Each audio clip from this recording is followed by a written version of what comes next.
ছোট্ট ছেলে মেয়েদেরকে ননির পুতুল করে গড়ে তুলবেন না, খবরদার। ওদেরকে কষ্ট সহিষ্ণু করে গড়ে তুলবেন। আপনি থাকতেই কষ্ট করা শেখান, তার জীবনটা স্মুথ হবে, তার ক্যারিয়ারটা ব্রাইট হবে, তার ভবিষ্যৎটা সুন্দর হবে। ছেলে মেয়েরা কিছু চাইলেই সাথে সাথে দিবেন। অনেক বাবা মা আছে এত আদর করে, এত বেশি আহ্লাদ করে, যা চায় তাই দেয়, পরে হিতে বিপরীত হয়, ঠিক কিনা? ছেলে মেয়েকে অভাব শেখান, ছেলে মেয়েকে কষ্ট শেখান, ওদেরকে সংগ্রাম শেখান, প্রতিকূল পরিবেশে কি করে টিকে থাকতে হয় এটার সবক শেখান। সেদিন লোকমান তাই করলেন, ছেলেদের সবর শিখাইলেন যে বাবা ধৈর্য ধারণ করো, আতঙ্কিত হবা না। জীবন এটা সহজ নয়, জীবন চলার পথ সহজ নয়, এটাকে সহজ করে নিতে হয়। কখনো সবর করে, কখনো ক্ষমা করে, কখনো অন্যকে ইগনোর করে, কখনো দোয়া করে, কখনো আল্লাহর উপর তাওয়াক্কুল করে, ঠিক কিনা? ছেলে মেয়েকে আদর করে বোঝাবেন, বাবা এখন তুমি বাবার হোটেলে খাও, মায়ের হোটেলে ঘুমাও।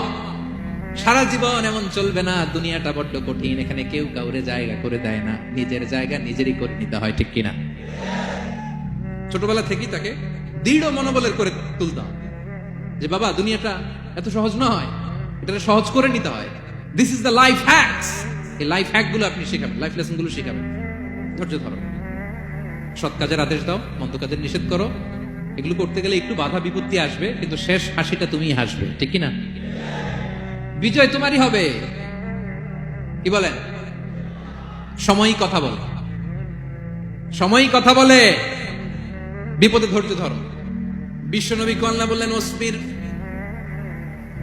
আলা মা ইয়াকুলুনা ওয়াহজুরহুম হাজরান জামিলা। নবী হে, বিপদে ধৈর্য হারা হবেন না। ভালো সময় সামনে আসছে, মক্কায় আপনারে কষ্ট দেয়, গণক বলে, জাদুকর বলে, পাগল বলে, মদিনাতে বিজয় আপনারই হবে, ঠিক কিনা? ছেলে মেয়ে যেন আশাবাদী হয়ে গড়ে ওঠে, হোপফুল, আতঙ্কিত যেন না হয়। কষ্ট শিখান, ধৈর্য শিখান। আচ্ছা গেল।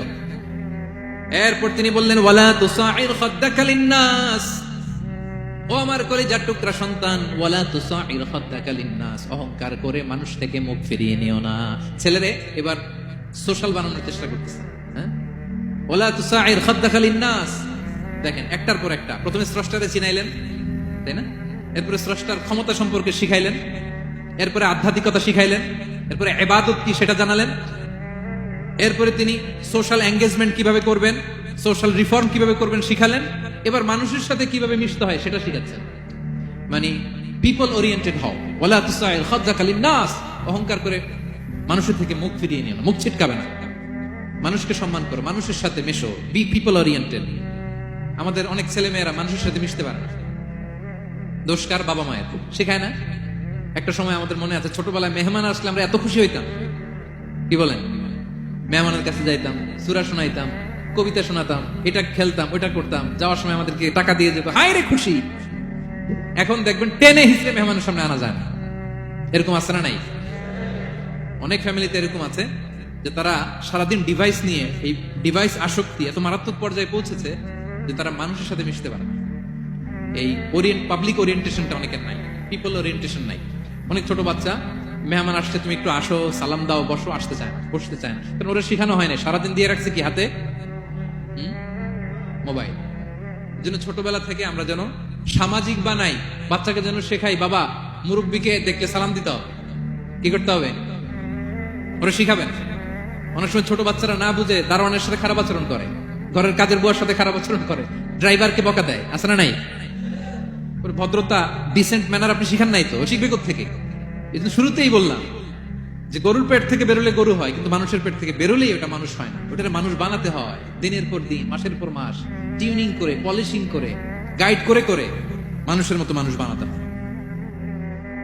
তাহলে ছেলেনে বললেন, ওয়ালা তুসাইর খাদ্দাকা লিন্নাস। তোমার চেহারাকে মানুষ থেকে ফিরিয়ে নিও না, গণমুখী হও, মানুষের সাথে মেশো। ছেলে মেয়েদেরকে এটা বলবেন।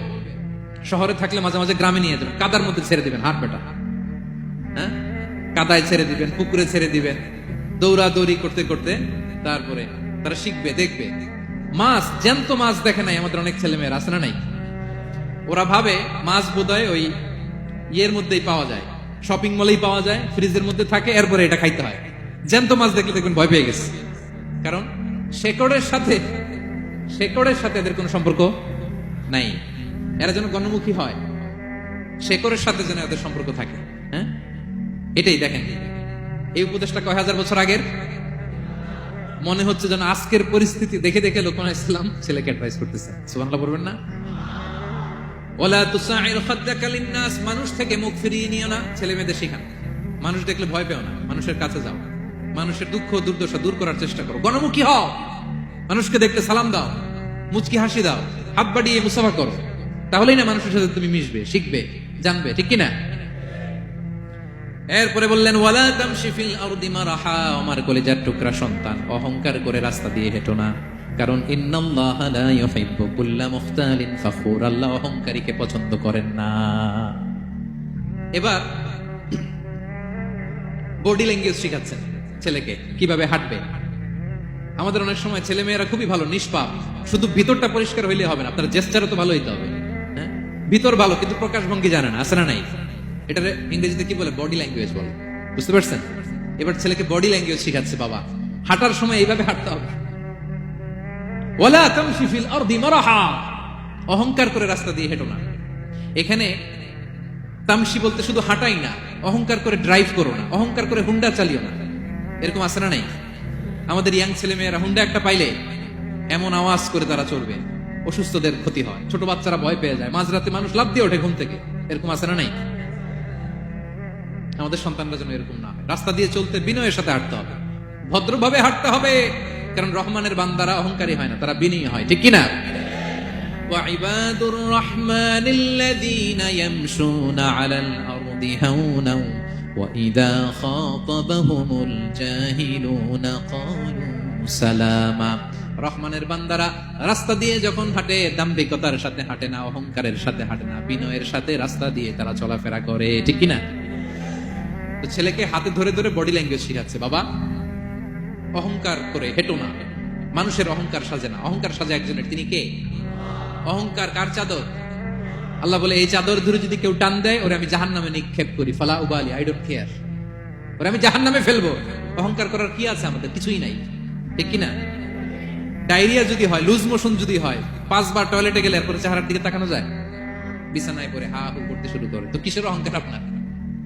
লুজ মোশন 3 দিন যদি হয়, হায় রে চেহারার দিকে তাকানো যায় না, সুন্দর চেহারা ফ্যাকাশে হয়ে গেছে, তো এই মানুষের অহংকার করা সাজে না। ছেলেকে বিনয়ী হওয়া শেখাতে হবে, বাবা বিনয়ী হও, তোমার বডি ল্যাঙ্গুয়েজটা সুন্দর করো, তোমার কথা বলায়, তোমার চলনে বলনে সবকিছুতে যেন একটা মাধুর্যতা থাকে, একটা কোমলতা থাকে, শেখানোর দরকার আছে না নাই? সব শেষে সাইয়েদনা লোকমান ছেলেকে বললেন ওয়াকসিদ ফি মাশিকা ওয়াগদুদ মিন সাওতিকা ইন্না আনকারাল আসওয়াতি লাসাউতুল হামির। ওয়াকসিদ ফি মাশিক ওয়াগদুদ মিন সাওতিক, তাহলে কিভাবে হাঁটবা? হাঁটার ক্ষেত্রে একটা মিডিয়াম পেস অবলম্বন করো, মিডিয়াম পেস, ভদ্রভাবে, হ্যাঁ মিডিয়াম মধ্যমপন্থী পন্থায় তুমি হাঁটো, তোমার হাঁটার মধ্যে যেন একটা মুনশিয়ানা ভাব থাকে, তোমার হাঁটা চলাফেরায় যেন একটা ভদ্রতার ছাপ থাকে। এটা তো হাতে ধরে ধরে শিখাইতে হবে, তাহলে শিখবে না তো, বুঝবে না তো সে। ওয়াগদুদ মিন সাওতিক, কণ্ঠটাকে মোলায়েম করো, ইন্না আনকারাল আসওয়াতি লাসাউতুল হামির, কর্কশ গলায় কথা বলো না। আমাদের অনেক ছেলেমেয়েরা অনেক শাউট করে, আছে না নাই? কেউ কি শাউটিং পারসনকে পছন্দ করে? আমরা লাইক করি? Nobody likes a shouting person. আপনি মালয়েশিয়ানদেরকে দেখেন কত কোয়াইট ইনকাম, হাজার হাজার মানুষ একটা প্রোগ্রাম করতেছে, একটা সাউন্ড নাই। আমাদের তো অনেক বলতে হয়, অনেক অ্যানাউন্সমেন্ট, অনেক এই সেই, ওদেরকে কিছু বলতে হয় না। ওদের আমি অনেক বড় বড় প্রোগ্রামে জয়েন করেছি, হাজার হাজার মানুষ, একটা ছোট্ট ইনস্ট্রাকশন, লাইন ধরে সবাই সেটা মেনে নেয়। ছেলেকে শিখাই দিলেন চলতে ফিরতে একটা মাঝারি মোলায়েম ভদ্র একটা পেস অবলম্বন করো, আর কণ্ঠটাকে নিচু করো, কর্কশ ভাষী হয় না। কেউ পৃথিবীতে কর্কশ ভাষীকে পছন্দ করেন? যারা চিৎকার করে চেঁচামেচি করে, আল্লাহ তাদের কণ্ঠকে গাধার কণ্ঠের সাথে তুলনা করেছেন এখানে। দ্য ব্রেইং অ্যাস, গাধার আওয়াজের চাইতে পৃথিবীতে নিকৃষ্ট কোন আওয়াজ হতে পারে? আল্লাহ বলে তুমি কি তোমার কণ্ঠকে গাধার আওয়াজের মতো করতে চাও? যদি না চাও, কণ্ঠটাকে মোলায়েম করো, কর্কশ ভাষায় কখনো মানুষকে সম্বোধন করো, কারণ কর্কশ ভাষীকে, এই শাউটিং পারসনকে কেউ কখনো পছন্দ করে না। এই উপদেশগুলো আমাদের ছেলে মেয়েদেরকে দেওয়ার দরকার আছে না নাই? আল্লাহু আকবার। প্রজ্ঞায় সুসজ্জিত এই উপদেশ মালাগুলো সে 3000 বছর আগে যেমনি প্রাসঙ্গিক ছিল, এখনো তেমনি প্রাসঙ্গিক। এই উপদেশগুলো আমরা ছেলে মেয়েদেরকে দিতে পারবো তো?